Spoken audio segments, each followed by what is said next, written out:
Saudi. I'm kind of glad I left. Saudi? Yes. Why? Because Iran's about to bomb. I've had a bomb around here. Bro, they did already. Like the same compound where I lived a few months ago. Remember the Iran? Didn't they bomb like an oil refinery? That's where I live. You know the oil refinery? I live in the residential compound right next You know to like it. doing it with barrels next time? That's all What is this, man? Are you a new Catholic? human traffic, oil traffic. Girl? You said girl? No, oil. Oil? Huge barrels. Yeah, bro. I was just researching. There's no money in prostitution. No, come on. It's 2020.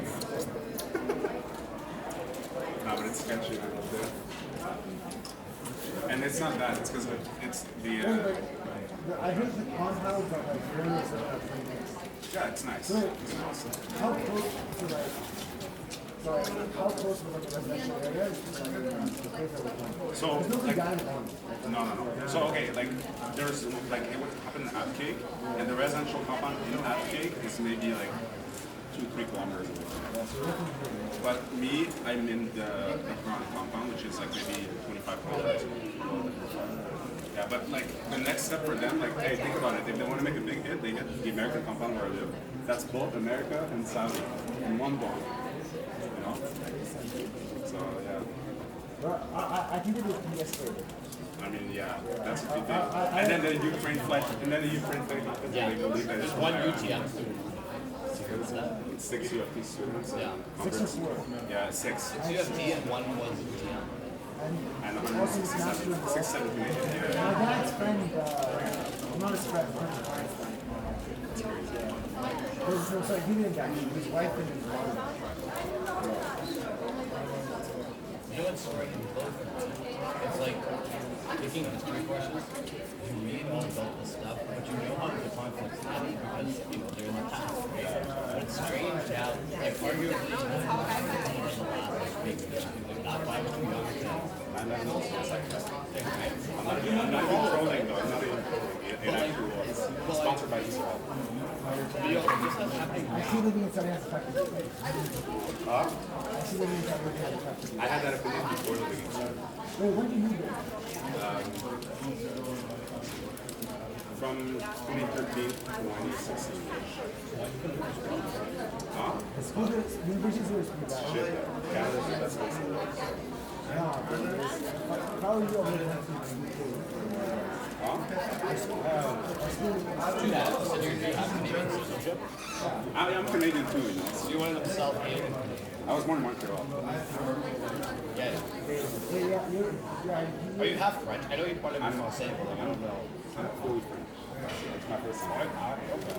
I know you're half French. Well, I learned English after, so I guess that makes it better. I should have learned I've that. had this debate with friends who like they've lived in Canada for 7 years, and they're like, no, I'm a part Canadian. I'm like, it doesn't work.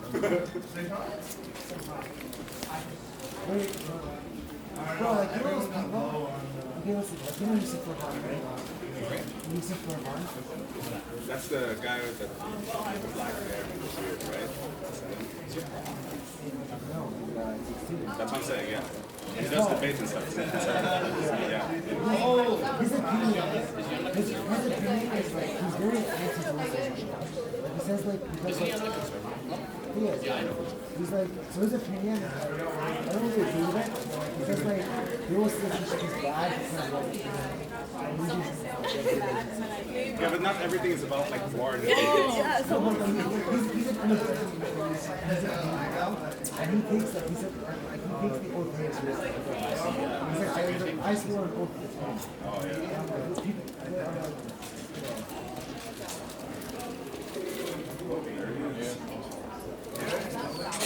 dude, we never just got to it. Yeah, I'm excited. Thanks. How you doing? Happy New Year. Happy New Year. Are you gonna get that military? He just speaks. Is it? Yeah, I got you. So I'm already shit, so I can you talk so fast. All across from now too. I've never been into one of these now. I've only been to like the big one.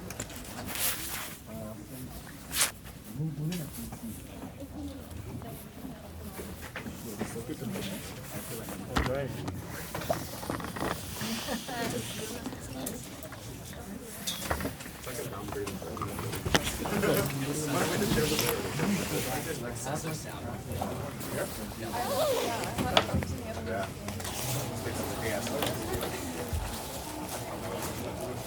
that work? ASMR. Chairs look comfy.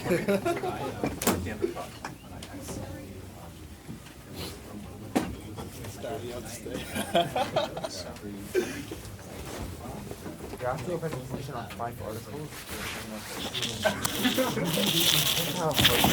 Do you have a good mind? Yeah, it doesn't sound crappy. I'm going first. You guys want to go first?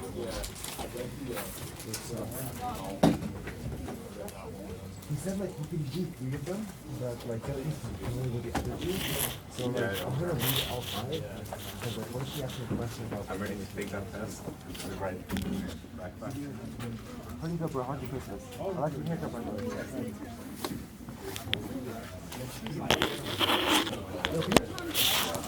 Are you there reading handwriting of like professors? Depends on the professor. Can you read this for me?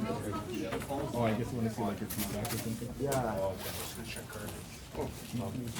I'm thinking it's like no, I'm doing I'm this new class thing. This next one is like cyberpunk. It's all about like pretty much. Yeah, no, it's. You want it closed or? Useful material. The paper does I can check. something to No, it's actually first class was this week, but I came back. Yeah, no, I can only make a little thing. The paper does. Oh, the paper does tend to be easily. What is it? No. Descriptor? Oh yeah, yeah. The descriptive looks, persons. Oh no, looks somewhat. Segmented? Looks something. Oh yeah, somewhat set. Yeah. Okay, because like that's reasonable criticism, but I feel like I should have done better because he gave everyone like, I don't know, man. We have like this like. He said, I asked him about that. He's like, oh, if you do better next on next paper, I'll boost your markup for this one. What? Yeah. That's not fair. I mean, like, good for you. I'm happy for him. That's. That doesn't make sense. It was kind of weird because he's like this crazy.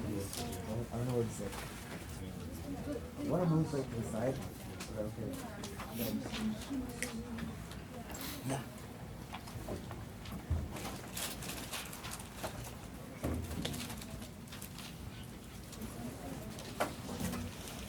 I'm not gonna get I wanted to watch this show. It wasn't like it wasn't. It's well, yeah, that. So I had to use a VPN. But the only place that the episode was released was on Israel. So I got an Israel VPN for that, and then as soon as I connected, I received an email from this how they moved next story, and it was asking about like it gave me like the. Like you were notified that you connected from the then I was like, You know, seal. You know, I wonder ways.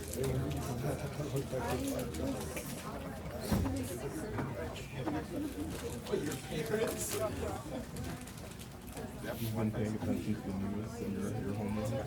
Oh, yeah, bro, what's happening? Yeah, of course. My mom was there, like last month. Oh yeah? Yeah.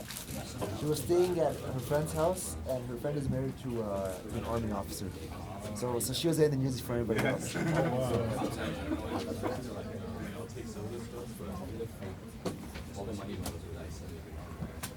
One of my friends. Moral of the needs story is, someone- don't trust the politicians. Yo, that's all these comments. I'm not gonna complain about that. Yeah, one of my friends knew someone on the plane. Yeah, my dad knows this. Yeah. There's a lot of people who are, I guess, visiting like family and that kind of thing. Yeah. Get this, the second flight, because you know it's a transition point. You go to Ukraine and then.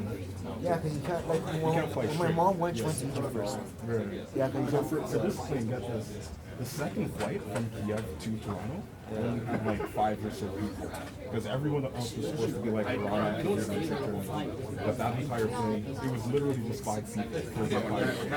Of 100 or I think how many died. Maybe 60, whatever. That's scary. Like, imagine being like one of the few people on that second plane coming back. That happened. But honestly, bro, I think that it was an accident. Yeah, No, it was but like, definitely an accident. no, but Trudeau said that the launch was a missile.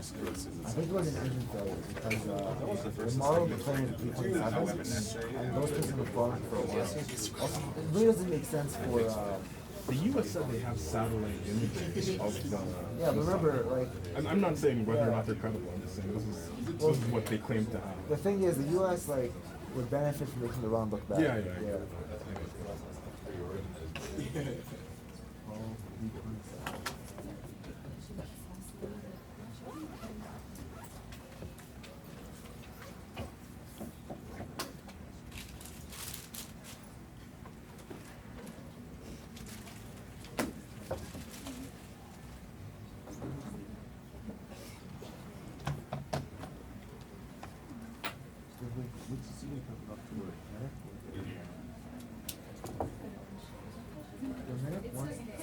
She's trying to do a portfolio.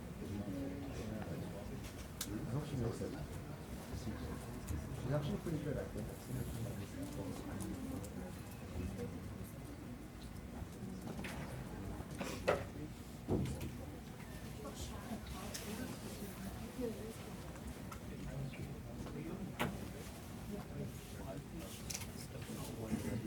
I can't let the diagnostic actually diagnostic is actually useless.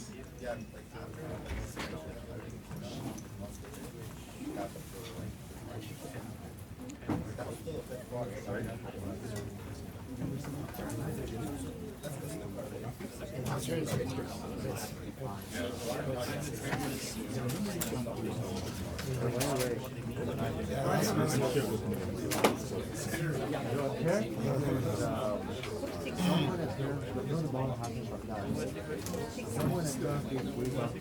These are much better than the other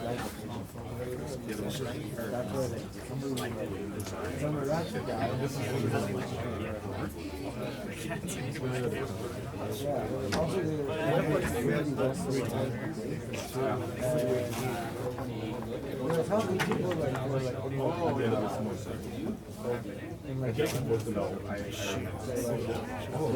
saw the question. And we also had like they're pretty good. Like Some of them are shit, but like honestly, there's some. they had those classic.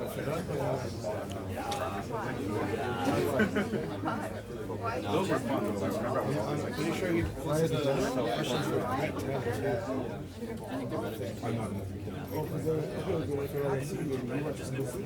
But apparently the evidence is not wasn't that bad.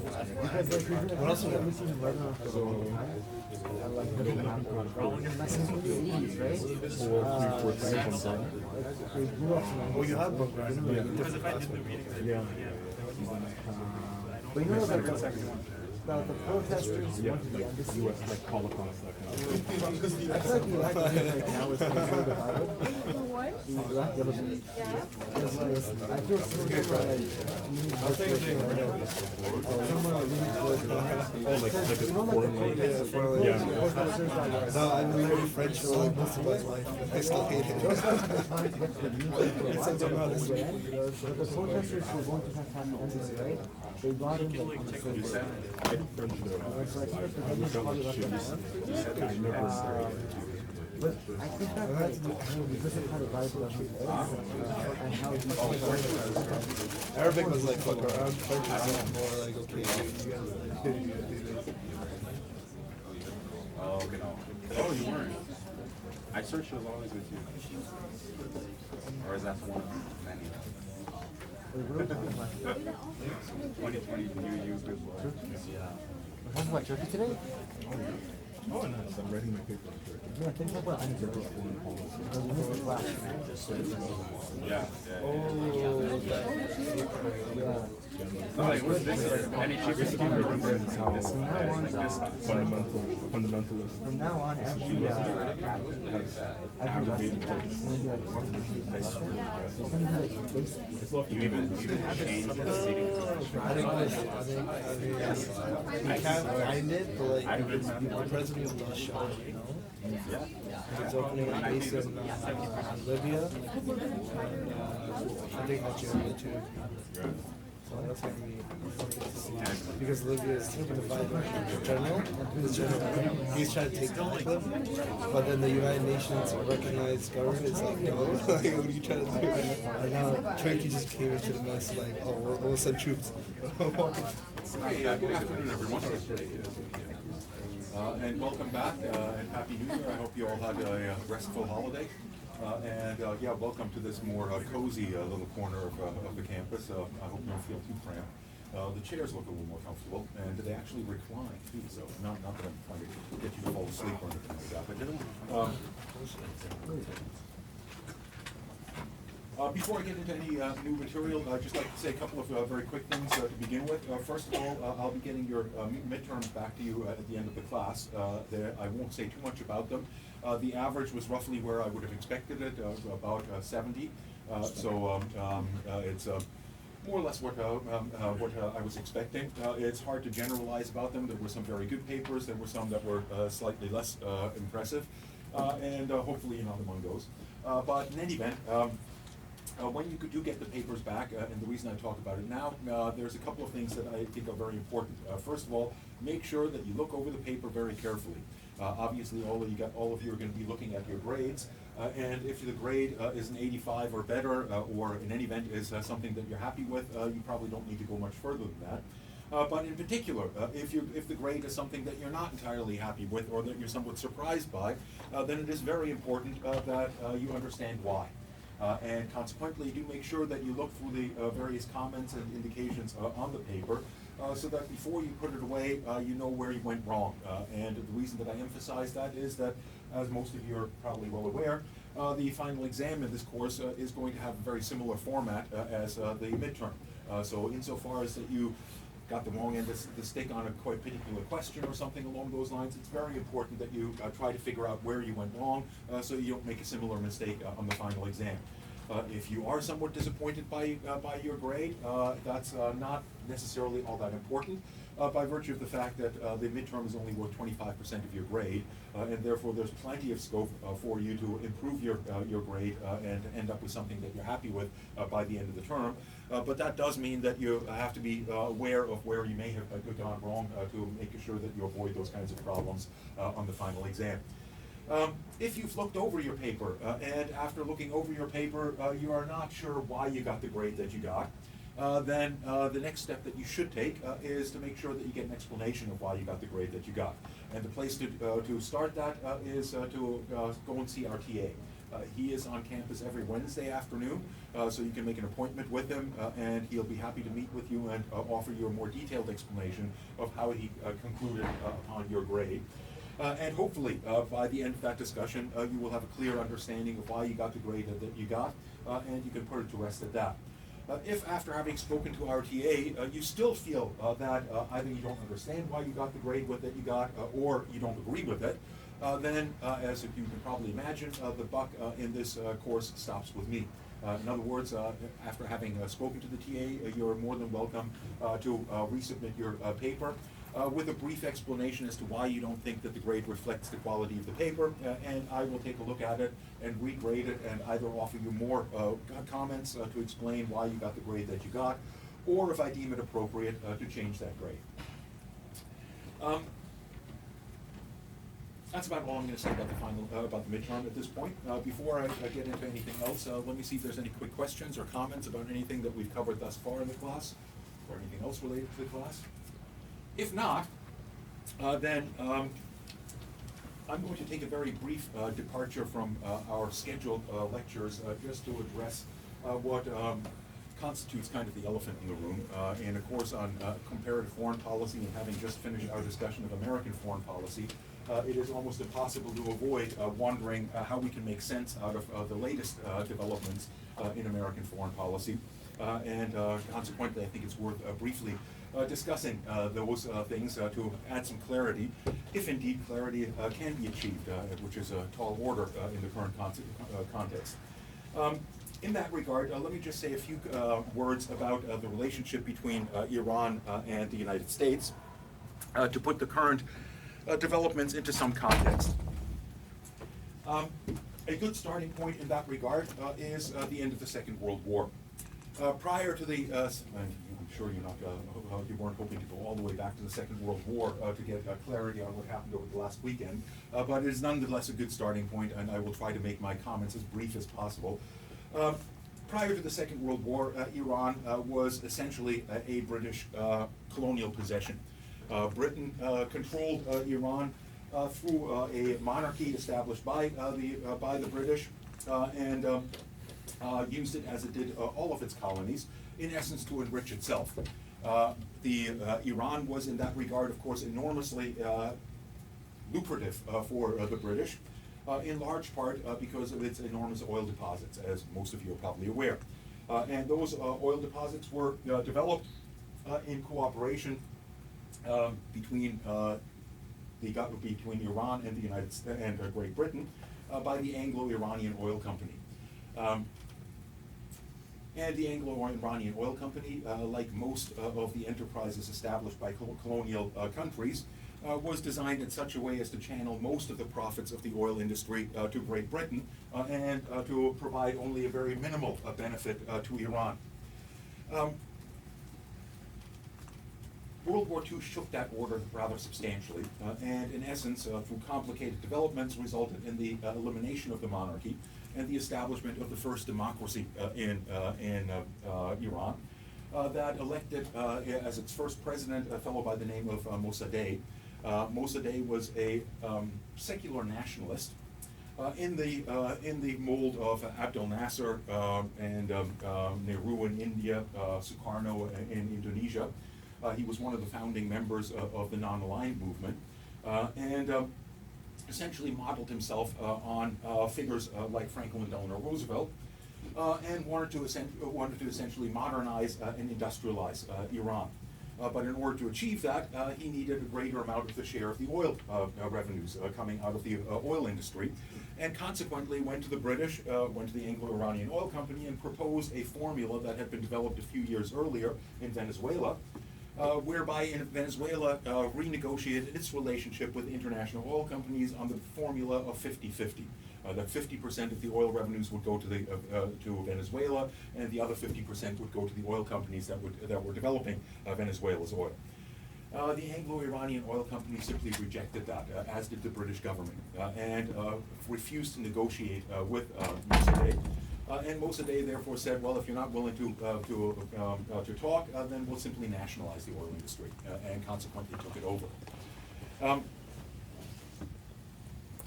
That was a big problem for Britain, certainly, and Britain, unfortunately, wasn't in much of a position to do anything about it, and therefore went to the United States to do something about it, and I think I told you a little bit about that in the context of our discussion of the CIA. The CIA sent in Kermit Roosevelt with a suitcase of $2 million, with which he used to hire various thugs to attack religious institutions and government facilities in order to create the impression that there was a communist uprising in Iran, which pretty much anyone that knew much about Iran would have known was not the case. But at the same time, to create the impression that Mossadegh's reaction to it indicated that he was either weak on communism or perhaps complicit with the communist uprising. The upshot of all of that is that the crisis provoked a military coup that resulted in the overthrow of Mossadegh and the re-establishment of the Iranian monarchy under the Shah of Iran. This regime of the Shahs was heavily supported by the United States, became the closest ally of the United States in the region. It was armed to the teeth by the United States, both militarily in terms of its capacities in the region, and also in terms of its domestic security. The Central Intelligence Agency trained Savak, his police forces, which became one of the most brutal internal security apparatuses around the world. And Iran, during the reign of the Shah, had one of the worst human rights records on the planet, with extensive evidence of torture and so on and so forth used against perceived enemies of that government. He also launched Iran on a rapid modernization program with mixed success. Suffice it to say, there was substantial opposition to this non-democratic government that culminated in 1979 in the overthrow of the Shah. In that revolution, which was carried out by a wide group of groups within Iran, including the clerical establishment and including, very importantly, also a strong youth and student movement. Ultimately, as most of you know, the clerical elements in that movement became dominant in the revolution and eliminated most of the other elements within that revolution. But this moment explains two things. On the one hand, the hostility between Iran and the United States is obviously fairly easy to understand, given the overthrow of the first democratically elected government in Iran and the imposition of a vicious dictatorship on the country. For the United States, the overthrow of their closest ally in the region by a bunch of mullahs was a humiliating experience in the context of the Cold War in particular. And what made it more humiliating is that the students that were involved in the revolution stormed the American embassy and took 52 Americans hostage and demanded that they would not release those hostages until the United States agreed to return the Shah of Iran to Iran to stand trial for his human rights violations. The Shah was at the time in New York receiving cancer treatments. The Carter administration simply refused, and consequently, the hostage crisis, as it was known in the United States, went on for well over 200 days until they were finally released on the day of Ronald Reagan's inauguration. And that was a deeply humiliating experience for most Americans, and had a lasting impact. The severity of that is perhaps for many of you not entirely easy to sympathize with, but one brief anecdote from my youth might paint a fairly good picture of that. I was an undergraduate in Hartford at the time, and I was living in a big old frat house that was, the frat had dissolved, but the house was still there, and it was, I don't know whether any of you know the movie Animal House, but it was a pretty close approximation to that kind of a scene.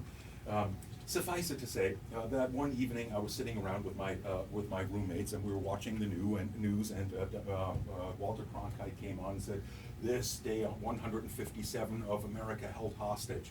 Every day he started his newscast with that, and he was the most important newscaster in the country, sort of daily reinforcing the powerlessness of the Carter administration to do anything about this and the evil nature of Iran. And one of my roommates was an Iranian roommate by the name of Hussein, and he was sitting there with us.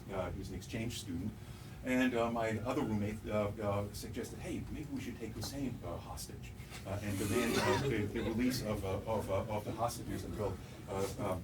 And we all had a good chuckle about that. And then I went off to make a beer run. And when I came back from the beer run, the anchor man of the local news station was on my porch with a whole camera crew. My roommate Michael had called up the news station and announced that he had taken Hussein a hostage. Whereupon they didn't just send some schmuck to go and check it out. They immediately, the anchor man immediately thought, "Oh, this is my chance to get on national television," and went down there personally. Interestingly, he knocked on the door, and Hussein answered the door. So right off the bat, he knew there was something kind of fishy, and he got pissed off and stormed off and called the cops. And 20 minutes later, the cops showed up. And unlike cops these days, they had a good sense of humor about the whole thing. They kind of chuckled about it and then went on their merry way. Suffice it to say, it demonstrates the extent to which this was a extremely traumatic experience for Americans. One that persists to this day and explains the quip by Donald Trump that he would bomb 52 different sites in Iran if Iran retaliated, one for each of the hostages that were taken. Of course, none of the hostages were killed or anything like that. They were all released. That began the immediate hostility toward Iran on the part of the United States. And the first outgrowth of that was that Jimmy Carter gave a green light to Saddam Hussein to invade Iran. And that resulted in an 8-year war in which over 2 million Iranians were slaughtered, and in which the United States armed Saddam Hussein to the teeth, also sold some weapons to Iran for complex reasons. Suffice it to say that it was in this context of the war with Iraq that General Suleiman first emerged as an effective military official in Iran and made his career, or the beginnings of his career. Those hostilities carried on, and the United States continued to view Iran as highly problematic in the region, and aimed throughout the Reagan administrations and subsequently for a re-democratization of Iran, or in any event for regime change to remove the mullahs from Iran. The other problem that emerged is that during the time of the Shah, the United States had encouraged Iran to develop nuclear weapons and had provided them with nuclear installations to begin that process. But of course, once the Shah was overthrown, that wasn't such a great idea any longer, but the nuclear facilities were still there. And that began the long concern about Iran developing nuclear weapons. And you might ask yourself, well, if Iran was supposed to have nuclear weapons under the Shah, then why shouldn't they be able to have them under a different government? A whole theory was developed around that. The Shah or the Shah's government was a regular state, was a regular government, and therefore was a rational actor, and therefore would not use nuclear weapons unless it was absolutely necessary. The revolutionaries, however, were a theocratic regime, and as a theocracy were obviously not rational, and therefore couldn't be trusted with nuclear weapons. Suffice it to say, however, that the animosity was not necessarily based on anything other than the antipathy of these two countries and their populations towards each other. The United States, aside from the oil, which continued to be exported even by revolutionary Iran, was not threatened by Iran in any important manner. Some of its allies certainly were not particularly keen, especially Saudi Arabia. Saudi Arabia had a fine relationship with Shia Iran prior to the overthrow of the Shah of Iran. But having a monarchy overthrown and replaced by a theocratic republic, a democratic theocracy, seemed to be a bad challenge to the monarchy that continued to operate without any constraints in Saudi Arabia. And that began the deep rift between Shia and Sunni Muslims that had been relatively unimportant prior to the Iranian Revolution in the Middle East. That began to change with the attacks of September 11th. The attacks of September 11th changed the picture rather drastically, in large part because Iran immediately recognized that the attacks of September 11th were an opportunity to recalibrate their relationship with the United States. In other words, to form a closer relationship with the United States on the basis that the mortal enemy of the state of Iran were Sunni radicals, especially Al-Qaeda. And that therefore the enemy of my enemy should be my friend. And insofar as the United States had been attacked by Sunnis backed by Saudi Arabia, naturally it seemed that Iran would be an enormous asset to the United States, and that the United States could badly use Iran's cooperation. And indeed, the Iranians did cooperate relatively closely with the United States, both in Afghanistan and later in the invasion of Iraq, and benefited from both of them. So much so that the New York Times in 2008 wrote a editorial that was entitled, "Is Dick Cheney a Iranian mole?" Suggesting that perhaps, and it was a tongue-in-cheek title, they certainly didn't think that there was any reality to it, but the nature of the argument was that despite the anti-Iranian rhetoric of the Bush administration and of Dick Cheney in particular, If he wasn't an Iranian mole, he couldn't have done any better for Iran if he was an Iranian mole. In other words, Iran faced two very important threats in its region. One was from the Taliban, which was a radical Wahhabist Sunni Islamic movement, deeply hostile to Shia Islam in Iran. The other was Saddam Hussein, who was also of the Sunni, although secular, was also of the Sunni division within the Muslim faith, and consequently also obviously very hostile to Iran. And of course, Iran had fought a war against him for 8 years, not too long before that. In that regard, essentially, the removal of the Taliban in Afghanistan and the removal of Saddam Hussein did Iran an enormous favor. Suddenly, Iran had the ability to influence events in Afghanistan and beyond that in Pakistan on its eastern flank. And Iraq is a majority Shia country. And consequently, a democratic Iraq was predictably going to be a pro-Iranian Iraq. And in that sense, Iran not only benefited from a more positive relationship with its immediate neighbor, but also through that gained greater access to Syria and to Lebanon and to its other allies in the region. Iran was an enormous beneficiary of this. And had, for that reason, every interest in helping the Americans along, in consolidating a non-Islamist government in Afghanistan, as well as bringing about a stable democracy within Iraq, which they would be predictably a pro-Iranian democracy. In that context, the United States did Iran an enormous favor, but of course that didn't mean that the United States actually enjoyed or had better inclinations toward Iran. And that became evident in January of 2003.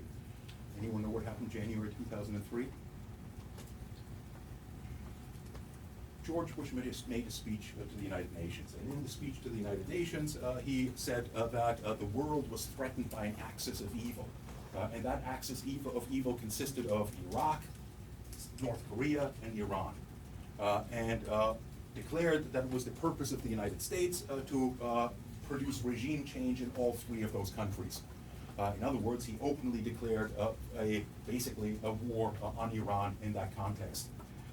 And that certainly resulted in a lot less cooperation between Iran and American forces in Iraq itself, which ultimately led to the ouster of American forces in Iraq in 2008. And they were eventually reintroduced in 2014 when the growing influence of Shia Muslims in Iraq alienated the Sunni minority to such an extent that members of that group began to join groups like ISIS. And ISIS essentially took off from there, both in Iraqi territory and in Syrian territory. Since that time, the United States and Iraq and Iran have had a very weird relationship.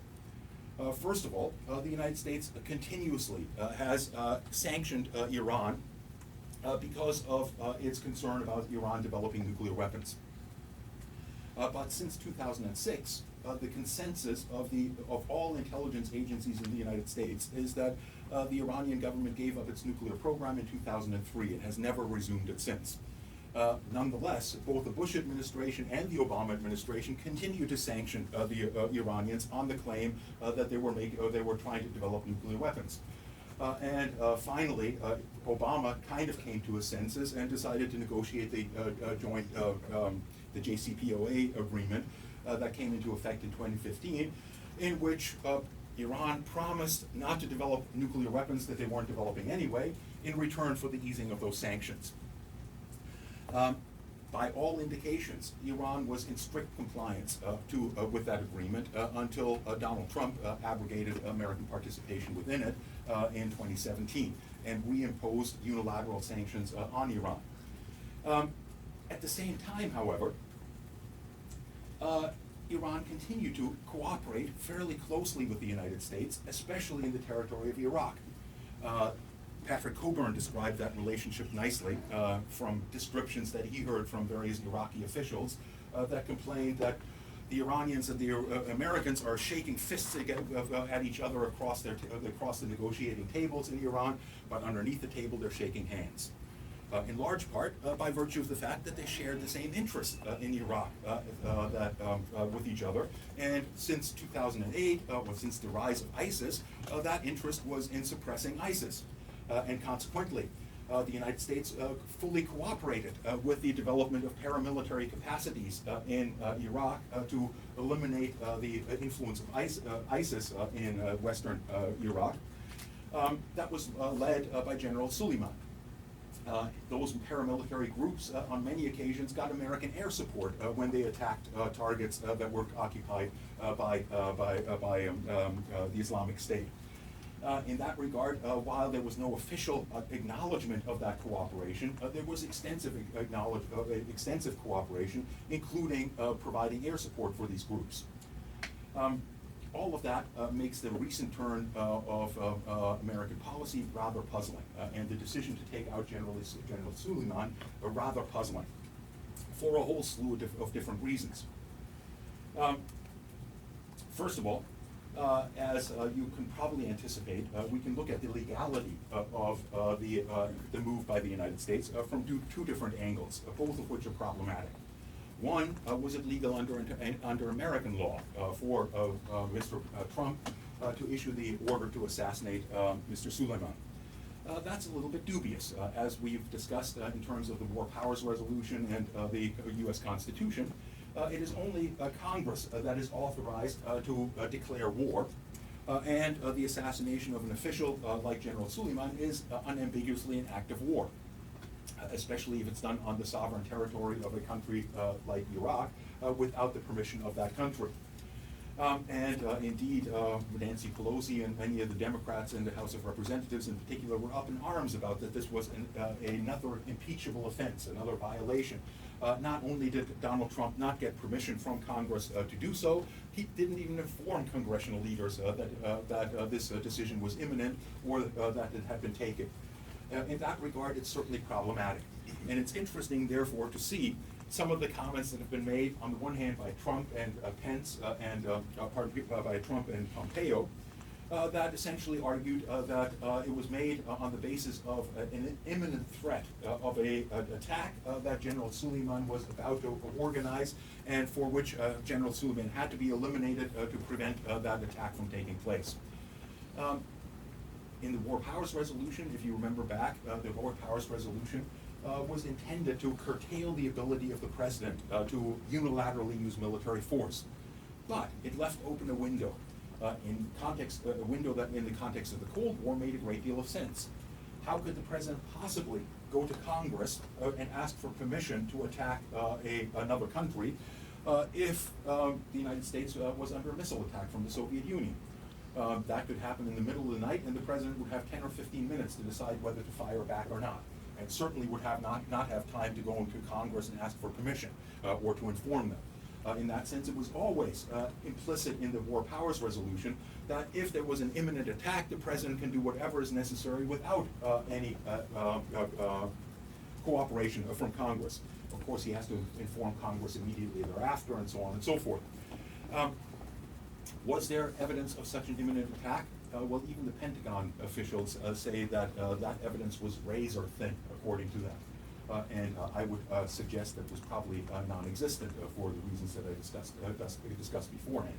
But it was important to at least pretend that there was such an imminent attack in order to make it legal from the point of view of American law.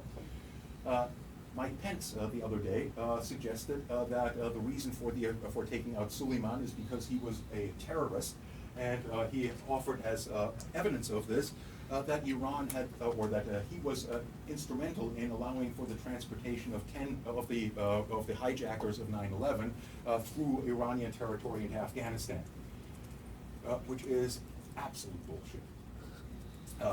As I pointed out, Al-Qaeda and Iran were on opposite ends of the spectrum in terms of their political preferences. And there's absolutely no evidence whatsoever that Iran ever cooperated with Al-Qaeda on any level whatsoever. But again, one reason for him saying that is Mr. Pence. I mean, Mr. Pence is a weird guy. He's a fundamentalist Christian and so on. Not that that should necessarily influence our opinion of him. But I'm sure that he was well aware that what he was saying was not true. So why would he say it? Well, one reason that he would say that is because if it was indeed true that Iran had cooperated with them, then the action would have been covered by the authorization to use military force that was passed immediately after the attacks of September 11, and which has never so far been revoked. Which authorizes the president to do whatever he thinks is necessary to go after any force in the international system that was in cooperation with Al-Qaeda in the attacks of September 11. Again, that won't hold much water. So from that point of view, it's certainly problematic in legal terms in domestic law in the United States. It's also rather problematic in terms of international law. Under international law, it is blatantly a violation of Iraqi sovereignty to attack a target within Iraq without the permission of the Iraqi government. Furthermore, Mr. Soleimani was not sneaking into Iraq in a secretive manner. He was flying into Baghdad airport on a diplomatic passport and at the invitation of the Iraqi government to reply to a peace overture by the Saudi government that was handed to the Iraqi government in order to resolve the tensions in Iraq and to create a more peaceful environment in the Middle East. Now, some have suggested that the Iraqi prime minister made that up only to embarrass the Americans, although that doesn't seem to be very likely. But if that is indeed the case, it is almost certain that the Americans would have known about that. The Saudis are their closest allies in the region. The Saudi intelligence agencies are very closely connected to the CIA, so that the Saudis would make peace overtures to Iran without informing their American counterparts is almost unthinkable. And that, of course, opens the question that if Donald Trump knew that this was the purpose of his trip, why take him out? Was he interested in preventing a more peaceful outcome in Iraq? Who knows? Was he interested in provoking Iran in a way that would lead to war with Iran? Again, who knows? But where does that leave us today?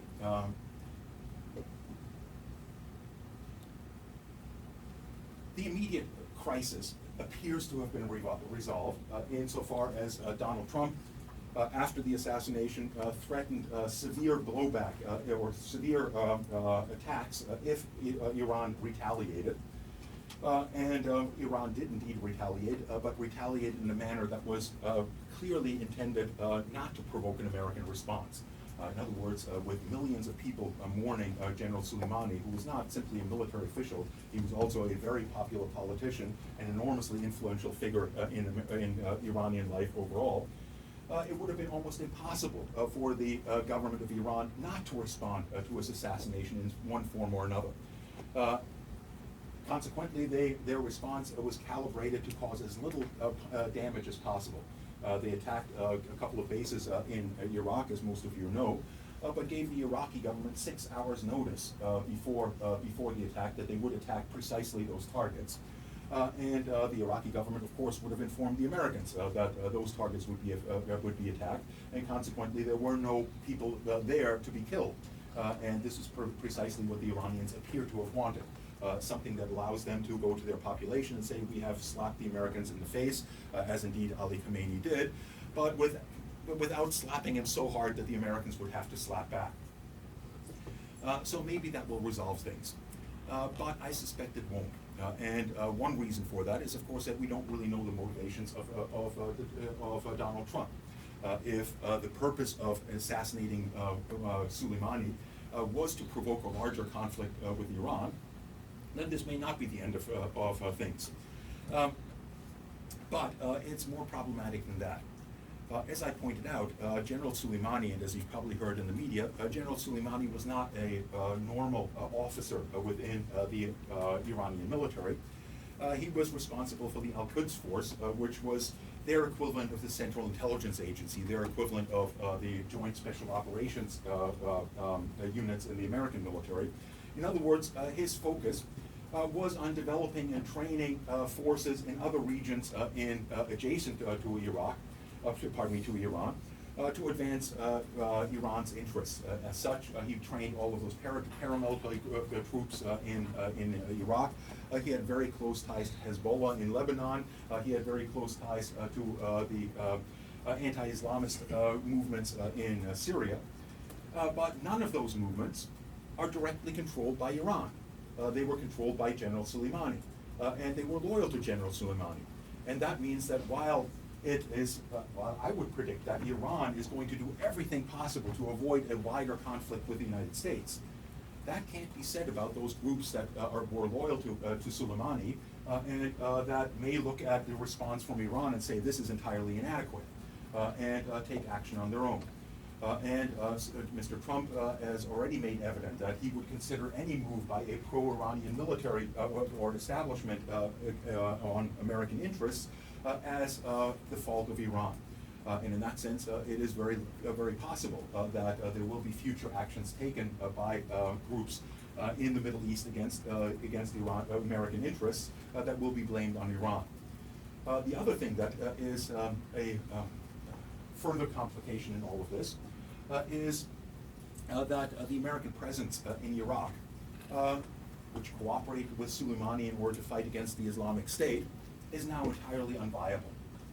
Not only has the Iraqi government voted to expel them, although they did not offer a date as to when they wanted that done by, and the Americans first announced, yes, we're happy to go, and then said, no, that was a mistake, we're not happy to go, we're not leaving under any circumstances.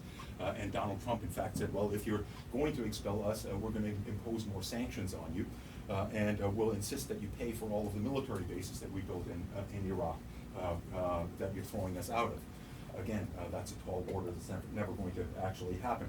But the reason why American troops, and I would say NATO troops, are now entirely unviable is that their American military bases in Iraq were built either adjacent to or right in the middle of Iraqi military bases, because the purpose of the American presence was to build up the Iraqi military to take care of itself.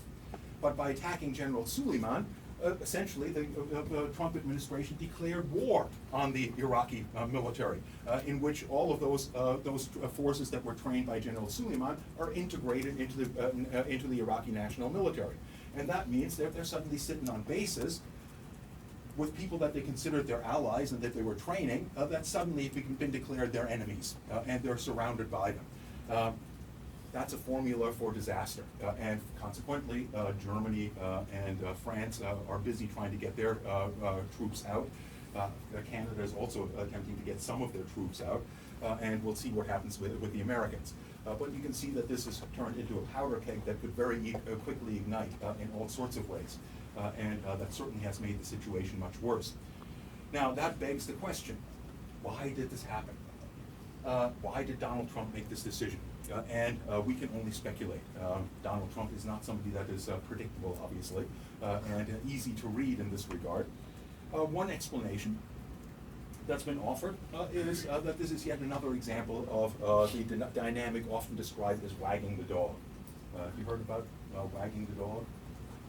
Wagging the dog is basically the idea that domestic politics was the result or shaped the outcome of this. In other words, that Donald Trump facing impeachment in the Senate needs a diversion, needs a way of changing the channel in the media, which has been nonstop impeachment over the last couple of months. And the best way to get the media to change a channel is to create another crisis. And this crisis certainly has pushed impeachment concerns out of the front pages of American newspapers and away from the top stories in the news. In that regard, domestic politics can sometimes result in external aggression. Another good example of that was the attack on the Falklands by the bankrupted generals in Argentina in 1982. When they pretty much surrendered all of the justifications for their staying in power, and then decided to inject a little bit nationalism as a last-ditch attempt to rescue their own administration. That's one possible explanation. Another possible explanation is that the Pentagon really is keen, and there certainly are large elements within the Pentagon, and especially within the military establishment as a whole, to carry on this forever war. Boeing and Lockheed Martin and Raytheon and so on and so forth can't profit from the bombs dropped on Iraq and Syria and Somalia forever. There's got to be new demand for these kinds of things, and Iran would be a perfect place for yet another exercise of American air power to justify the military spending in the United States. That might push in the direction of creating those kinds of conflicts, but it would not necessarily explain the decision to assassinate Mr. Soleimani. But we could contemplate looking at this from a far larger angle. In other words, who benefits from this current situation, and who would suffer the greatest, to the greatest extent, if this spun out of control. If this spins out of control, and what I mean by that there's another incident in which an Iranian the Iranians or a proxy force of the Iranians attacks the Americans, and the Americans declare, okay, this is it. We're going to let loose the forces of hell on Iran, and a full-blown war breaks out. Who would benefit from that, and who would be hurt by it? Well, the first result of any such war, and there have been extensive war or war scenarios that have been played out. Almost all of them predict that in a war between the United States and Iran, the very first thing that would happen is that the Straits of Hormuz would shut down. In other words, that there would be no possibility of bringing oil through the Straits of Hormuz, a very narrow passage, onto world markets. Who would benefit from that, and who would be hurt by that? People who like Elon Musk, like renewable energy, would benefit because there'd be no oil. Yes, presumably. I mean, oil prices would most certainly increase as a result of that, dramatically in all possibility. Would the United States be damaged by that? Not really.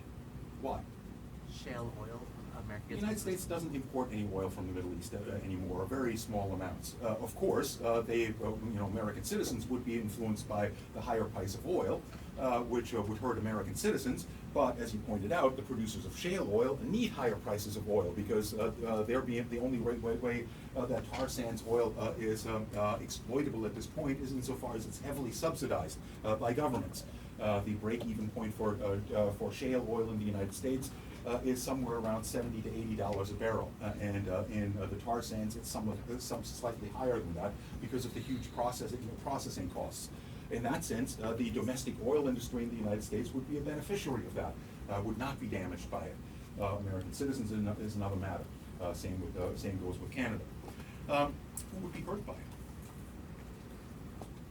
Iran, because they can't export the oil. Iran, obviously. I mean, Iran, in the most obvious sense that they would be bombed into a state similar to what Libya is currently in, or what Iraq is currently in, and in that sense would certainly suffer physical damage.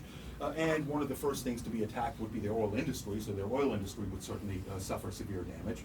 But who else? Doesn't China imports a lot from them? Practically the only country that currently imports oil from Iran, given the sanctions that are imposed on Iran, is China.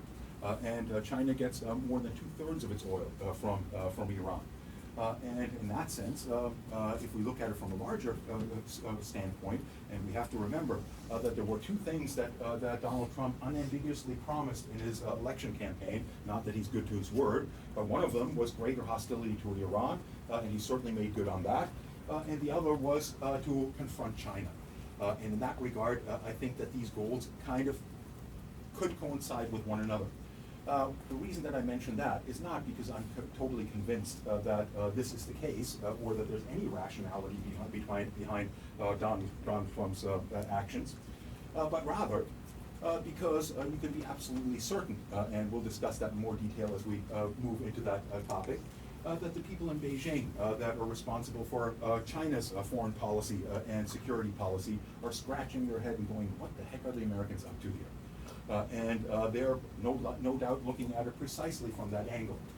And they would know that a higher price of oil will certainly hurt them, but having their supply of oil to their industrial sector entirely cut off may only be a temporary problem, but would be a severe temporary problem. In other words, while there is no formal alliance between China and Iran, and there's no formal alliance between Russia and Iran either, there is a decisive possibility that if a war broke out between Russia and between the United States and Iran, that China might come to the defense of Iran. And in that case, we would be talking about a much more wider conflagration. We would be talking essentially World War III. It's interesting to note from that point of view that last week, Iran carried out naval exercises in the Gulf of Oman jointly with China and Russia. Again, there's no formal alliance there, but there was no formal alliance between Russia and Syria either prior to the Russian intervention that pretty much saved Bashar al-Assad's neck. In that regard, this could become a very serious problem, and it's always worth remembering that assassinations, well, assassinations are nothing new in the history of the United States. The United States has been involved in attempted and actual assassinations since the Second World War. The CIA has carried out numerous assassinations around the world. A brilliant book by Stephen Kinzner, which is a biography of Sidney Gottlieb, the head of the technical division of the CIA from 1953 until 1973. The technical division being the division that developed tools for assassinations and so on, makes that fairly evident. But the one thing that was always key in the way that the Americans assassinated foreign leaders in previous history under the CIA was the doctrine of plausible deniability. Yes, you can knock off a foreign leader, but you can't get caught doing it. In other words, you have to do it in such a way as to make it seem like it wasn't actually an assassination. In that regard, Sidney Gottlieb, the head of the technical division, carried a vial of botulism poison to the Congo in order to poison Patrice Lumumba, the independence leader in Congo, who was eventually killed, although not by that particular poison. The attempted assassination failed. Assassinations. Assassinations that take place openly, and especially in which the author, in other words, the country responsible, can be readily identified, have an extremely destabilizing influence on international politics, as well as demonstrated by the assassination of the Archduke Ferdinand in Serbia in 1914, that essentially launched Europe into the First World War, and arguably, the Archduke Franz Ferdinand was a far less significant personality in Europe at the time than General Soleimani is currently in the Middle East. That's certainly something that we should be continuing to worry about, and as we will look at both Russian and Chinese foreign policy, we'll keep our eyes on how these countries react to the current situation. At the moment, things seem to have simmered down, but let's hope it stays that way. I've probably killed far too much time on that topic than I should have, but let me leave that behind for the moment and draw our attention at this point to the case study that we did not get around to last term, and that is Venezuelan foreign policy. And I will do my best to cover Venezuelan foreign policy in today's lecture, although we may have to carry on a little bit of that discussion next week if I'm going to have time to give you your papers back. In order to understand Venezuelan foreign policy, I'm going to, in a somewhat truncated manner, take you through the same basic steps that we did in analyzing American foreign policy. To look at the history of the country, its emergence as a state, its governing institutions, its political culture, its economic interests, and so on, as well as the larger context within which it functions. In that regard, Venezuela is today synonymous with, once again, oil. But, of course, Venezuela did not emerge as a state, as a petrostate, but rather emerged as an independent state within the international system at the beginning of the 19th century, when the revolutionary wars, or rather the wars for independence in Latin America, began on Venezuelan soil under the leadership of Simón Bolívar, who modeled his campaign on what he observed in the United States and its struggle against British imperialism, with the aim of creating a kind of a United States of South America, as a counterpart to the United States of North America. In other words, he aimed to unify all of the former Spanish colonies under a single system. But of course, failed in doing so. Failed in doing so for a number of complex reasons that I won't go into too much detail on. Suffice it to say that different regions of Latin America gained their independence at different rates and then established governments in their regions. And were not inclined towards surrendering their sovereignty to integrate into a larger project governed by Simón Bolívar. Venezuela was in that regard the most brutal battleground of the independence movement in Latin America, where the most bloody battles were fought. And that had an impact on Venezuelan society, in large part because it kind of shook up the social order in Venezuela to a greater extent than was the case in many other Latin American countries. Most other Latin American countries are dominated to a far clearer extent by a very small European minority governing over vast or large indigenous and mixed descent populations. In Venezuela, in part because of that revolutionary struggle, there was a fair bit more ethnic mixing and to a certain extent also certain military figures that came from non-European background that rose to power through that struggle and then established themselves as part of that elite after the success of their independence drive. For that reason, Venezuela in Latin America is still considered by its Colombian neighbors, for example, or at least the elites in its Colombian neighbors, as somewhat, how should I say it, somewhat of a mongrel. The Colombians priding themselves, or at least the white Colombians, priding themselves on their greater ethnic purity. Ethnicity and racism is still something that is deeply entrenched in all Latin American societies. Venezuela in that regard is no exception. Suffice it to say, however, Venezuela, one reason why Venezuela was fought over so hard by the Spanish because of the lucrativeness of its assets. And those lucrative assets in the 19th century were primarily its ability to produce things like coffee and to a lesser extent sugar and other tropical crops. Venezuelan coffee, along with Colombian coffee, was considered among the best in the world. I've been in quite a few places around the world, and I've never drank a better cup of coffee than in Venezuela.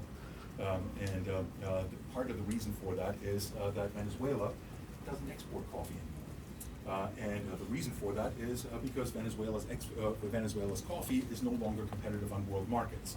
Not because of its quality, but because the exchange rate for the Venezuelan Bolivar is determined by the productivity in the oil sector, meaning that the value of the Bolivar tends to be very high, making Venezuelan coffee uncompetitive with Colombian coffee and Brazilian coffee and various African sources of coffee and so on and so forth.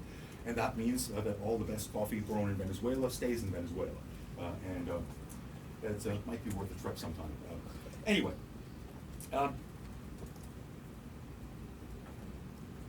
The coffee economy in Venezuela that dominated the Venezuelan economy throughout the 19th century meant that Venezuela became somewhat typical of a phenomenon prevalent throughout other regions of Latin America as well, and that is that the state of Venezuela was marked by a very weak central government in Caracas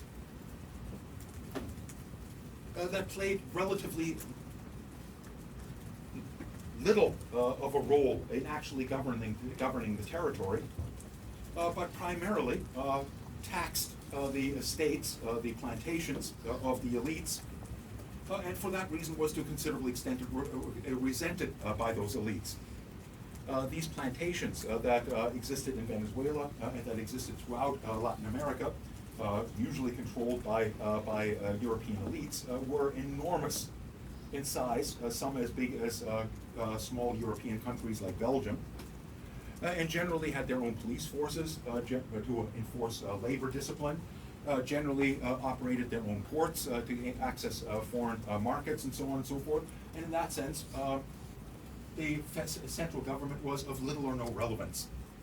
What that meant for Venezuela is that those that struggled to gain access or to gain control over the government in Venezuela tended to be ambitious military strongmen interested in the tax revenue that they could gain access to from gaining access to or gaining control of the state.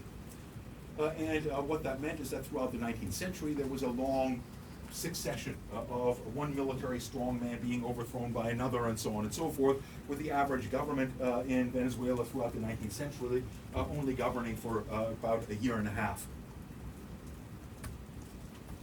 One of these military strongmen, caudillos as they're called in Venezuela, described the situation in Venezuela rather aptly, where he said that controlling Venezuela is a little bit like trying to flatten a rawhide by stepping on it. If you step on one side of the rawhide, it pops up on the other. In other words, if you send your military to put down a strongman in the east, some other strongman will rise up in the west of the country, and so on. That level of instability continued well into the 20th century until the discovery of oil in Venezuela in the second decade of the 20th century, when a gusher was hit in Lake Maracaibo.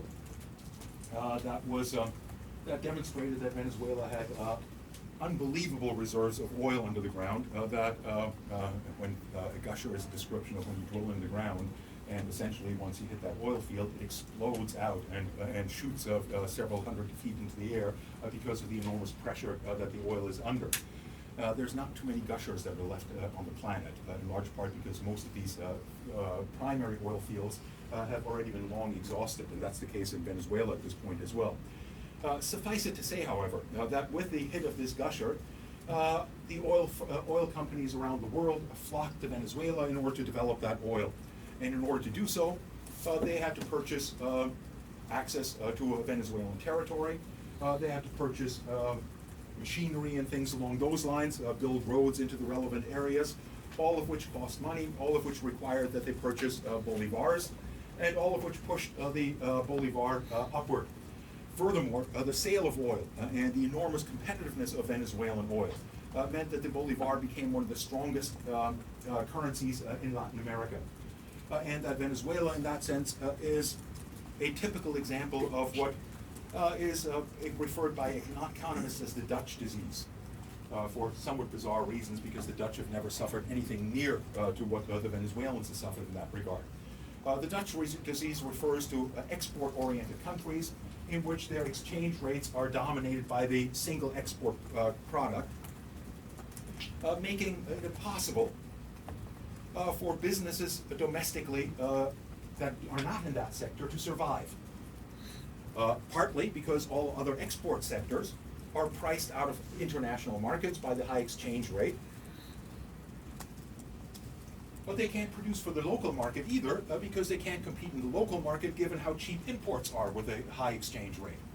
And that means essentially that countries like Venezuela that were relatively diversified, although in Venezuela coffee certainly dominated, but was not the only industry, and certainly other agricultural sectors supplied the workers on the coffee plantations and so on. All of that largely disappeared. In essence, Venezuela more or less overnight became exclusively dependent on its ability to export oil and to import virtually everything else. And the other impact that you can probably anticipate from that is that now coffee plantations run by narrow elites certainly are not egalitarian institutions. But they do have to pay their workers, and they do require a large number of workers to engage in the labor-intensive process of planting and harvesting coffee. How labor-intensive is the production of oil?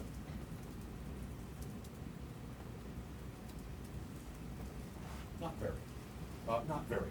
In other words, it's one of the most capital-intensive industries known to humans. And that means that they don't employ very many. And furthermore, the international oil companies that invested in Venezuela were generally American and British companies. And they needed workers that could speak English, and consequently tended to bring their own workers. They also need oil workers that were trained in working on oil platforms and so on and so forth. And again, it was easier to bring those in from abroad than to hire local people. That meant, in essence, that the employment of large sections of the Venezuelan society simply disappeared, and that the only means of becoming economically viable was either to be involved in the oil export industry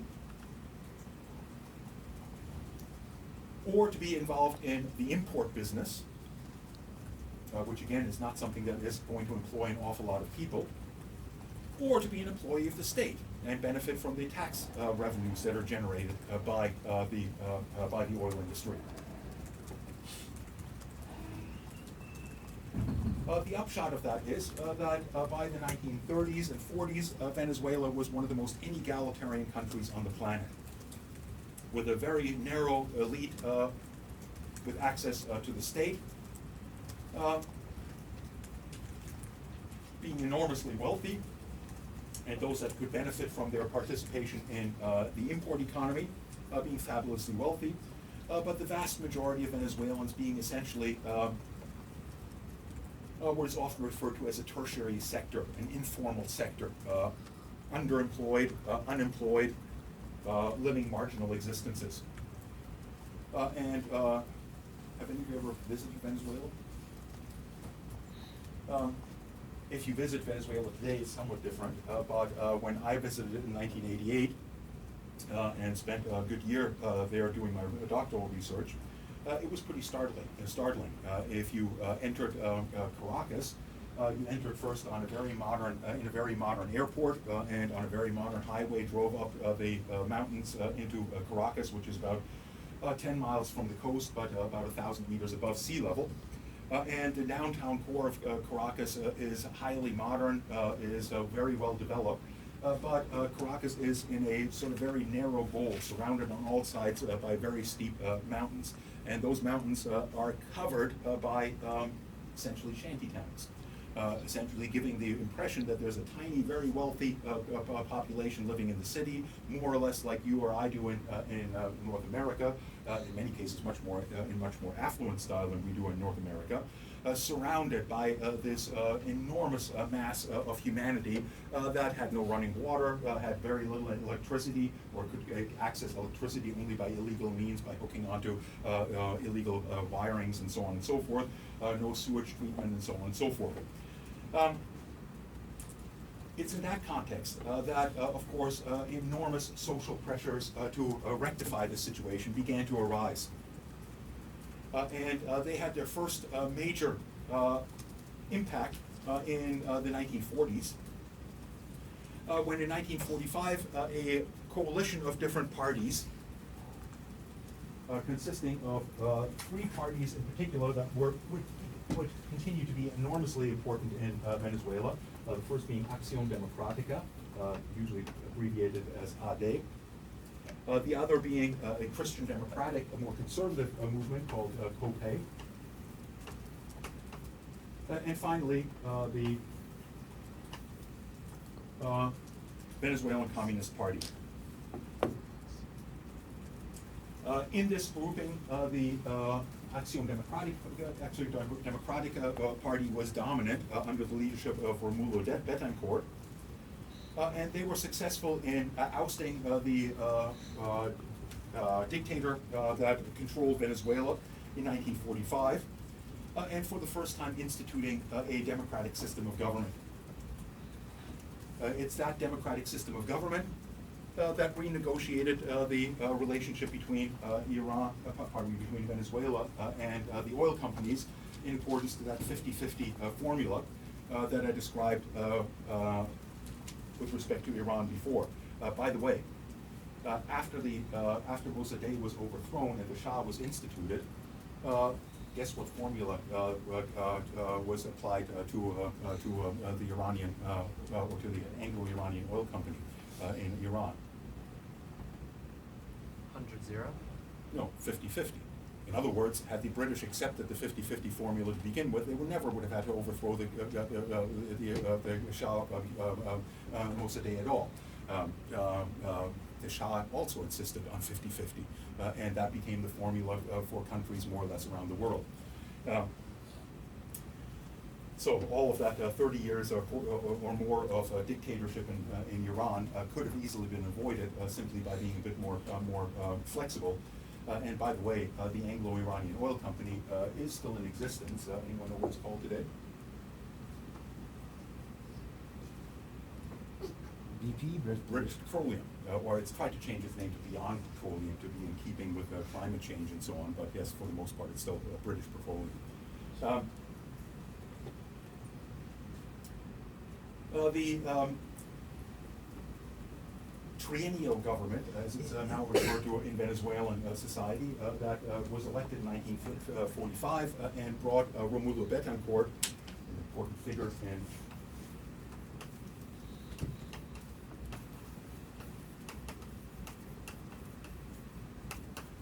Venezuelan history, to the presidency, was in turn overthrown by the military in 1948 by a general by the name of Pérez Jiménez, who returned Venezuela to a more authoritarian approach to development, who somewhat clumsily tried to model himself on Juan Perón to justify his seizure of power and to portray himself as a modernizer in the tradition of Juan Perón. But all indications are that his government was enormously corrupt, and he was removed from power a decade later in 1958, essentially by the same coalition of forces that he overthrew 10 years earlier, and that initiated a new experiment in democracy that lasted from 1959 until, well, depending how you want to define this, until the present.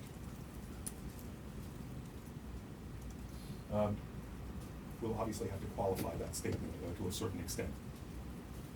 The interesting thing about this new democratic regime that emerged in Venezuela in 1958, or in the year between 1958 and 1960, is the deep concern of all those involved in the process of developing Venezuelan democracy not to provoke another military coup against them.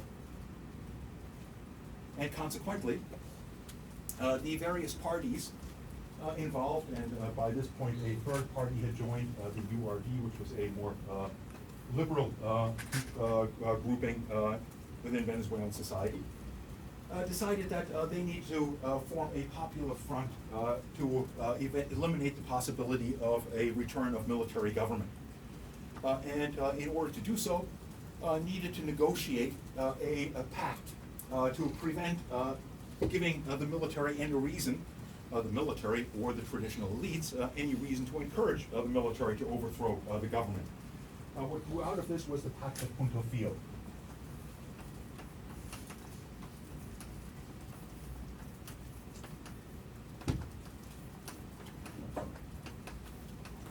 Pact of Punto Fijo, which was negotiated between Romulo Betancourt, Rafael Caldera,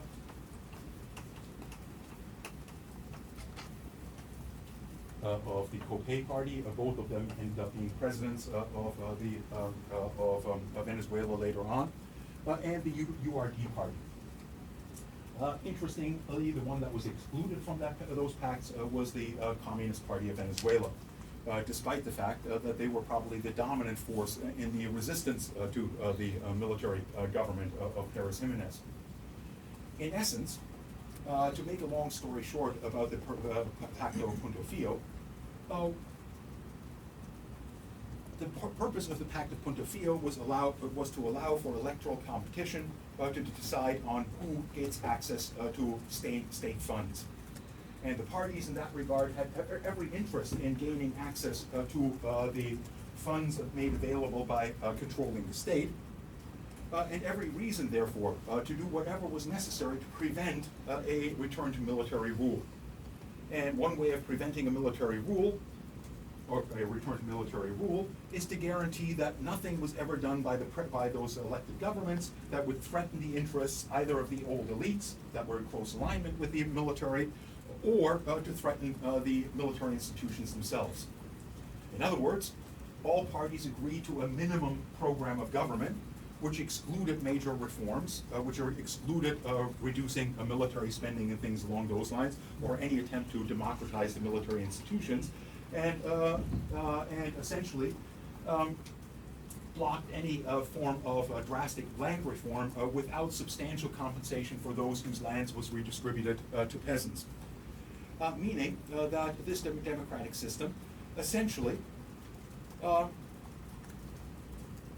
continued the status quo ante under a democratic form, meaning that in the period from 1958 until the 1990s, Venezuela did not become markedly more egalitarian than it was at the beginning of that democratic process. It did go through an enormous oil boom in the 1970s, during which some substantial reforms took place under the presidency of Carlos Andrés Pérez, and during which Carlos Andrés Pérez also nationalized the oil companies in Venezuela, but did so in close cooperation with the oil companies themselves, in a formula that allowed the oil companies to continue to make enormous profits within Venezuela, but under the guise of Venezuelan ownership of the oil industry. This is something that's important to remember, because one of the things that you'll hear repeated over and over again in the media these days is that Hugo Chavez nationalized the oil companies, which is absolutely not true. The oil companies were nationalized long before Hugo Chavez came to power. And Hugo Chavez actually did very little nationalizing of industries within Venezuela, but did an awful lot to redistribute the benefits or the profits from the oil companies and the oil industry to lower classes. During this period of democratic rule, the most important foreign policy move on the part of Venezuela was what became known as the Betancourt Doctrine. The Betancourt Doctrine was a doctrine whereby Romulo Betancourt declared that he would not have any kind of diplomatic relations with non-democratically elected governments. That was partly aimed at the other authoritarian governments that continue to rule in regions of Latin America, in other words, the military dictatorships in other southern cone countries, but it was also very explicitly directed at Cuba. Romulo Betancourt was well aware that if Venezuela as a democratic society made closer connections to Cuba, that this would be seen as a threat to the United States, and that the United States, which has enormous influence in the militaries and among the elites in Latin America, would likely bring the democratic experiment to an end.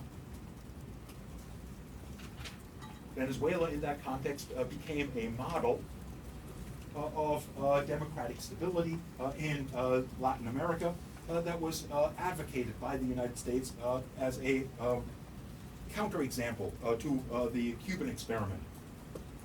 But if it was a counterexample to the Cuban experiment, it to a large extent failed. The Cuban experiment, despite the sanctions imposed to it, despite its authoritarian nature, did drastically redistribute wealth within Cuba, creating a much more egalitarian society. Did drastically increase things like educational programs for the lower classes, and in that sense completely transformed Cuban society into something very different from what it was at the time of the Cuban Revolution. In Venezuela, that was not at all the case. In Venezuela, essentially, the country remained more or less as inegalitarian 30 years after the democratic experiment began as it did before. By the 1980s, Venezuela found itself in deep, deep trouble. And one reason for that is, let me rephrase that slightly. The best way to explain why Venezuela found itself in deep trouble in the 1980s is to look at the larger picture of Latin America as a whole and the other developments in the international system at the time. You might recall that in the early 1970s, the United States went off the gold standard, and shortly thereafter, OPEC created its first embargo against Western countries that vastly increased the price of oil. And that essentially meant that enormous amounts of dollars, all oil is exchanged in dollars in international markets, were flowing into various markets that were exporting oil, in particular countries that were the biggest oil exporters like Bahrain, Kuwait, and Saudi Arabia. Bahrain, Kuwait, Saudi Arabia, countries like that, essentially did not have the need for the enormous amounts of money that were flowing into their territory in order to develop their domestic infrastructure. They certainly did develop their domestic infrastructure, but their populations were relatively small. In many cases, the size of the country was tiny. And that meant that the vast majority of that money that was flowing into Mideastern countries, especially Saudi Arabia, was recycled into American banks. And American banks took those deposits, as all banks will invariably do. But what do banks have to do when they take a deposit from anyone, including yourselves or the Kingdom of Saudi Arabia? What do you expect when you deposit money into a bank? Pardon me? They have to lend it out. They have to pay interest on it. In other words, they have to pay interest to their depositors. And the only way they can pay interest to their depositors is if they lend that money at a higher interest rate than the interest rates that are paying to their depositors. And that meant that you suddenly had to find places to invest all of this money. Now, the 70s were a weird period. One thing that was rather weird about it is that it was a period during which there was a coincidence of unemployment in most industrialized countries, at the same time that there was inflation, which is something that, according to economic theory, isn't supposed to happen. If there's a lot of unemployment, there's not much purchasing power, and therefore prices should drop. If there's inflation, usually that's an indication of an overheated economy. In other words, too much money in people's hands, chasing too few goods on the market, and therefore pushing prices up. Jimmy Carter tried to deal with that situation by drastically increasing interest rates. And by the end of the 1970s, those interest rates had reached 18% per year. Which was until 1975 illegal under American law, where anything above 5% was considered usury. Those regulations were very quickly eliminated. Suffice it to say that this dynamic had enormous impact on third world countries. Basically, in the context of stagflation, as it became called stagnant economies in the north with inflation, there was no place to lend this money to people that were willing to borrow it and pay 18% interest rates on it. There was simply no possible outlet for that kind of lending in North America or in Western Europe. And therefore banks came to a very interesting conclusion. They can't lend to private lenders because they can't pay back. But, according to the wisdom of the day, governments don't go bankrupt. And therefore, the best place to lend all that money was to convince third world countries to take on enormous levels of debt. And the result of that is that the various dictatorships in Latin America made enormous use of this expansion of credit available to them. And given the enormous levels of corruption in most of those countries in Latin America, much of that made its way to South America, into the bank accounts of various corrupt officials, and from there right back into Swiss bank accounts or hidden bank accounts elsewhere to hide that cash away from the general public. Suffice it to say that countries in Latin America, from Mexico to Argentina, found themselves in enormous piles of debt. And so did Venezuela. And it's interesting in the context of Venezuela because Venezuela shouldn't have had to borrow anything. They were the beneficiaries of that huge influx of oil money. So why the heck would they end up in debt? Well, the reason for that is that from the point of view of the banks, who better to lend money to than Venezuela? Venezuela sits on a huge lake of oil. If any country in the world is going to be able to pay it back, it's going to be Venezuela. And so they bent over backwards to convince the government of Carlos Andrés Pérez to take on more and more debt during the 1970s. And then, of course, the interest rates started to rise phenomenally and drove all of those Latin American countries into a debt crisis. A debt crisis that came to a head in Venezuela in 1987 when the IMF had to renegotiate Venezuela's debt, which it was incapable of paying, and which coincided with elections in which the same Carlos Andrés Pérez that was president during the 1970s ran for re-election against a fellow by the name of Eduardo Fernandez from the COPE party. Carlos Andrés Pérez promised in his elections that since he was from Acción Democrática, which is nominally a social democratic party, and the COPE party tends to be more conservative and more market-oriented, that he would be the best defender of the interests of Venezuelans, and that he would defend them against the interests of international bankers, that he would not sell out the Venezuelan public to international bankers. He was elected by a landslide, and it's kind of interesting because Carlos Andrés Pérez, although he was elected, was no different from the generals in Argentina or Pinochet in Chile. He likewise enriched himself tremendously at the public expense, so much so that it was widely known in Venezuela that by the time he left the presidency in 1978, he had become the wealthiest man in Venezuela. I was in the country at the time, and I asked numerous supporters of Carlos Andrés Pérez, like, how could you support this guy? He ripped the country off blind during his first presidency. And the answer that invariably came, yes, he did, but now he's the wealthiest guy in the country. Eduardo Fernandez is a poor guy. He's going to rip us off blind. Carlos Andrés Pérez won't need to. He's already so wealthy. Kind of a weird logic. Suffice it to say, he was elected by a landslide in 1988, and the day after his election, backed down on his promise not to sell the Venezuelan public out to international bankers by signing an agreement with the IMF that imposed strict austerity on Venezuela. The first result of that was the insistence that they quadruple the cost of public transport in Caracas and in other cities in Venezuela. When they did that, announced that, riots ensued in all cities around Venezuela, and Carlos Andrés Pérez ordered the military out in the streets to clear the streets and to shoot first and ask questions later. Meaning what ensued was what became known as the Caracazo, where in Caracas, in the streets of Caracas, 3,000 people were shot down by the Venezuelan military. Those are the numbers that were provided by the Venezuelan government. Most opposition figures state that the figures were much higher. It is also in that context that certain elements within the Venezuelan military began to look rather skeptically at the orders that they were following. And among those that was in the junior ranks of the military was a fellow by the name of Hugo Chavez.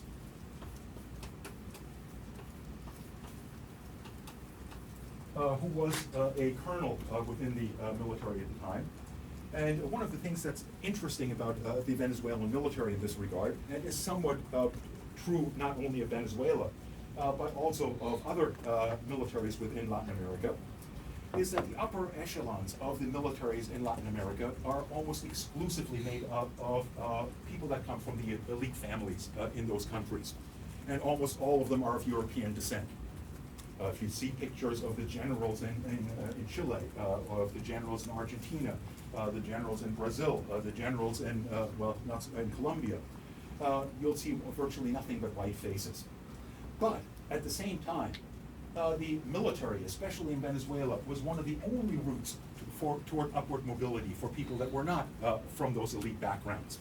And that means that the rank and file, and indeed the junior levels of the officers, consist of rather poor, or people from rather poor families. And that included Hugo Chavez, who was from an indigenous background and looked much more like most other Venezuelans than the presidents that had ruled Venezuela since its independence. Suffice it to say that, therefore, there were always these progressive elements within the military that rejected the role that the military played within Venezuela as a whole, and that always had some grumbling within the military and various attempted coups that took place against the elected governments. Sometimes from right-wing groups, but more often from left-wing officers. In 1992, Hugo Chavez attempted to overthrow the government of Venezuela by a military coup,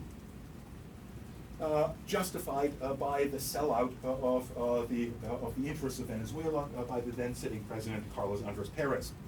The coup failed. He was arrested, was thrown in jail, spent, I believe, 3.5 years in jail before he was released, and then ran for the presidency in 1998 and won the presidency by 65% of the vote, by a wide margin.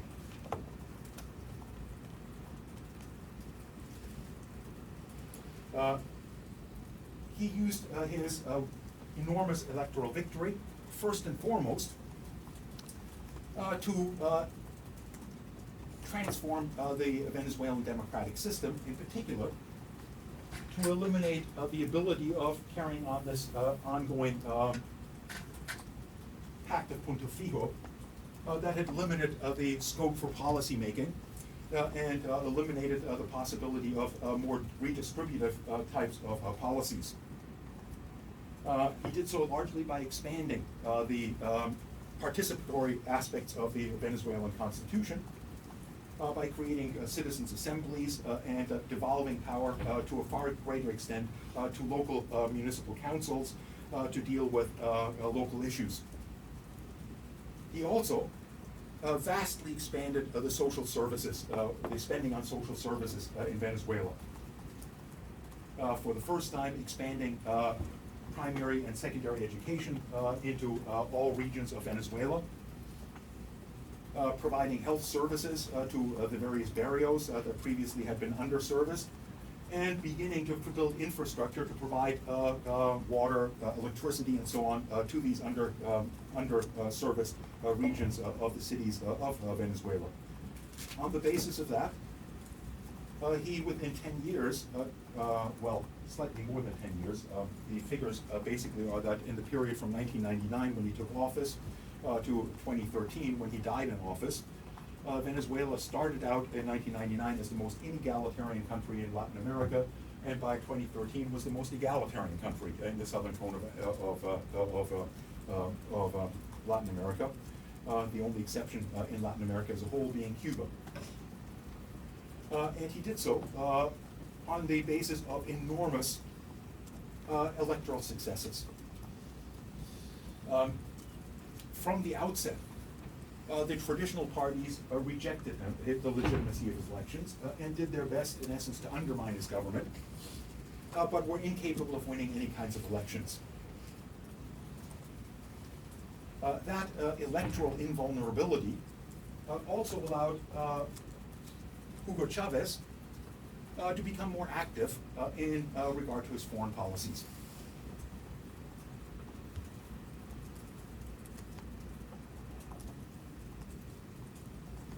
Consequently, he sought to export his Bolivarian revolution, as he called it, which he considered a democratic revolution, to other regions of Latin America.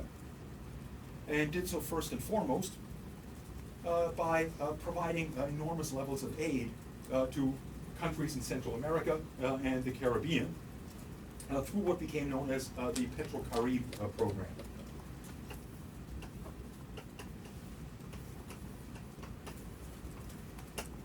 Whereby Venezuela supplied countries in Central America and the Caribbean with oil at highly subsidized prices, and in many cases on credit, in return for the export products of the various countries involved.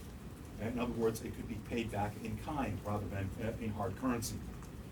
That Petrocaribe relationship helped him to expand his influence in other regions of Central America and the Caribbean, but in particular cemented a very close relationship between Venezuela and Cuba. Venezuela recognized very quickly that Cuba and Venezuela were highly symbiotic in terms of their capacities and their needs. Cuba, since the collapse of the Soviet Union, had desperate need for capital goods, for oil and things along those lines, which Venezuela was in a good position to supply. But of course, Cuba couldn't pay for them. So anyone know how they got around that? Military aid? There has been since that sometimes some military aid. Essentially, one of the things that Venezuela desperately needed was, on the one hand, teachers to expand their educational program, and Cuba had developed in its revolutionary struggle one of the most successful literacy campaigns in the history of the world, and consequently had plenty of expertise in that. But more importantly, Cuba had some of the best medical schools in the region, and trained far more doctors than they needed domestically. Something that Cuba is exporting in the meantime, not just to Venezuela, but to countries around Latin America, including Brazil, where the current administration is trying to coax as many of them to stay in Brazil in order to undermine the Cuban government, because when they are lent by the Cuban government, they are officially employees of the Cuban government, not of the host government, and are paid by the Cuban government, presumably less than they would be paid if they simply split. Suffice it to say that Venezuela traded oil for doctors and educators. And again, on that basis, was able to vastly expand the services offered to the majority of Venezuelans, which in turn guaranteed their electoral power. Now, in this regard, Hugo Chavez was rather fortunate. In the period after his elections, oil prices were steadily increasing. And in particular, up until the period of the economic crash of 2008 and 2009, reached unheard of heights, topping out at around $120 to $130 per barrel. Today's oil prices are somewhere around less than half that.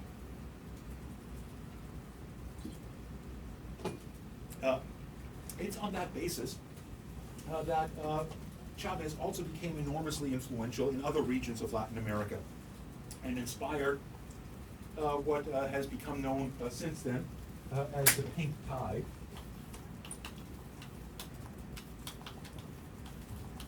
That took over Latin America in the first decade of the 21st century, pardon me. His election was followed by the election of Rafael Caldera in Ecuador, eventually Evo Morales in Bolivia, the Kirchners in Argentina, Lula da Silva in Brazil, all of which were reformist governments in the mold of Hugo Chavez, although none of them were quite as successful as Hugo Chavez, with the possible exception of Evo Morales. Who instituted a similar kind of a transformation of Bolivian society in his period in government. In that regard, Venezuela built considerable influence outside of its territory and initiated eventually what became known as two projects. One is ALBA, the Bolivarian alternative for Latin America.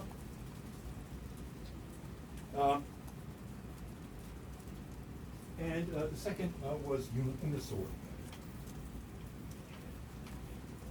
Both of them aimed essentially at the same goal, which was to counter the American policy that was being pursued first by the Clinton administration and then by the Bush administration, which called for a free trade area of the Americas, FTAA, free trade area of the Americas. The free trade area of the Americas was supposed to be an expansion of NAFTA that would expand NAFTA to a range from Alaska to Argentina, including all of the Western Hemisphere.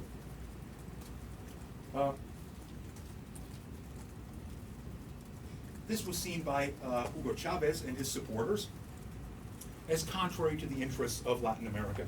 In other words, as simply deepening the relationship of dependency between Latin America and North America. Since giving easy access to the markets of Latin America to North American producers would likely deindustrialize the Latin American countries insofar as they were industrialized, and make them even more reliant on their traditional exports. Instead, Hugo Chavez proposed a free trade area of Latin America. In other words, UNASUR, a common market in South America, that would allow Latin American countries to expand their industrialization, which had always been to a considerable extent thwarted by what economists call economies of scale, meaning that certain industries, or that all industries, require a minimal market in order to make them viable. And the more sophisticated the industry, the larger the market has to be. In order, the more capital is required in the industry, the bigger the market has to be in order to justify those investments. The problem in Latin America, especially in Latin America with such a skewed income distribution as Latin America had, is that for most industrial products there was only a very, very small market. One that was not capable of sustaining those kinds of industries. And that meant that certain countries like Brazil and Argentina that were relatively large could develop some of these industries in order to meet their domestic needs, but the smaller countries simply could not compete at all. There was no way of them establishing these kinds of industries. By incorporating all of the Americas into a single market, it was argued that Latin America could more effectively compete as a common market, with the common market emerging in North America and the common market emerging in Europe. In that sense, the United States and Venezuela were on a collision course in terms of economic policy. And then came the War on Terror. In the War on Terror, George Bush announced immediately after the attacks of September 11th, or fairly shortly thereafter, at the United Nations, that he was engaging in a war on terror, and that the first step would be an invasion of Afghanistan to take out the Taliban and in order to get Al-Qaeda out of Afghanistan. Hugo Chavez got up in front of the UN immediately thereafter and was the only leader in that session of the UN to denounce that project and to essentially state that the United States was trying to fight terror with terror, and that this would only backfire on the United States by creating ever more terrorists and so on and so forth. Of course, he turned out to be completely right about that, but essentially that was a declaration of war on George W. Bush. And it's in that context that the United States began very quickly to try to figure out ways of undermining Hugo Chavez's regime. The first attempt to do so was a coup, an attempted coup against him in 2002, in which the armed forces seized or arrested Hugo Chavez and put into power the head of the Federal Chamber of Commerce as a new president and dismissed the Constitution. Hugo Chavez, or Hugo Chavez's supporters, immediately took to the streets of Caracas. There were massive demonstrations, and once again, the government that had replaced Chavez ordered the military into the streets to clear the streets, and with similar orders to those that gave rise to the Caracazo. But this time around, the military refused to obey the orders, and consequently, the government of Pedro Camoro, the head of the Chamber of Commerce, had no choice but to resign and to allow Hugo Chavez to come back into office. And that illustrates to some extent the point that I made about the military in Venezuela, is that the top level generals were certainly sympathetic to the old elites that ruled Venezuela, and were very much against the Chavez regime and its reforms, and were more than willing to put them down. But the junior levels, the lower levels of the military simply were not willing to play along. And in large part that was because Hugo Chavez himself was a part of that military and had close connections to those elements, those lower elements in the military. The upshot of that is that the coup failed, and having failed, those generals that were opposed to Hugo Chavez had largely exposed their hand. and consequently were very quickly eliminated from the military for their attempted insurrection, and allowed Hugo Chavez to consolidate unquestioned control over the military institutions of Venezuela. This, I think, is of some importance in terms of understanding the continuing resilience of his successor, Maduro. Pretty much everyone expected that with the Guaido announcing his presidency and with most of the Western countries recognizing that presidency, that the military would very quickly oust Maduro and support Guaido. That obviously hasn't happened, and I think this is one of the reasons why it hasn't happened. We're 10 to 7. I've already overstayed my welcome in this room. I apologize for that. I meant to quit much earlier, but I got going on a rant, as I often do, for which I apologize. But let me end at that, and we'll pick up on this next week and look at the ongoing saga of Venezuela. But for now, let me get you your papers back. And as I said before, please look them over carefully. Please make sure that you understand why you got the grade that you got. It's not as important whether you're happy with that grade or not. What is very important is that you understand why you got the grade that you got. And remember that we are ultimately accountable to you.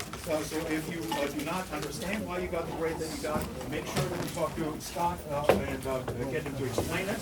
And if after that you're still not sure, then make sure that you get in touch with me. Sebastian Alvaro Velez Bolivar. Idil Abdi. These are in alphabetical order from here on in, so sorry about that. And Edna. Arihan. Ahmed. Could you pass that back? Brian. I'm going to try not to slaughter your names, but I apologize in advance if I do. Sam George Alexiou. Alexiou.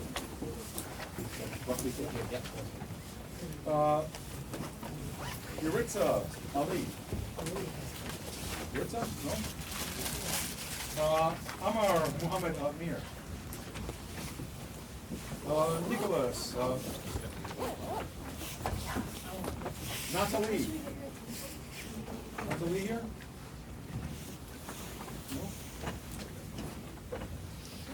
No? Bayan Jagal. Sorry if I mispronounced your name. Matthew. Silver. Zara Dakram.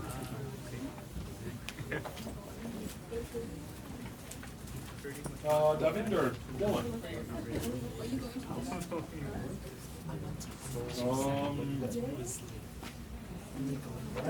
Cindy's last name? I can't read the first name. Anyone recognize it? Is that you? Oh, sorry. Abhiya. Abhiya. Sorry. Anastasia. Finally, an easy name. Christopher. Sorry. Thank you. Tron Andy. Mohammed Khan. Yes. Mohammed? Raiden. Ivana. There's a lot of Now wrong, said it? Maharaj? Thomas McIver. Lara McLean. Yeah, this is good. Lara? Lara? Dinao. Mystery. Zoha. Okay, so this is something. What'd you get, Matt? What'd you get? Prilly Polly. Michael Rama. Cool. Check this out. Michael. Raphael. Oh, this is too crazy. Nagar. Raphael. Sadir Sadiq. Samir Salah. Fad Shah. Shah Said.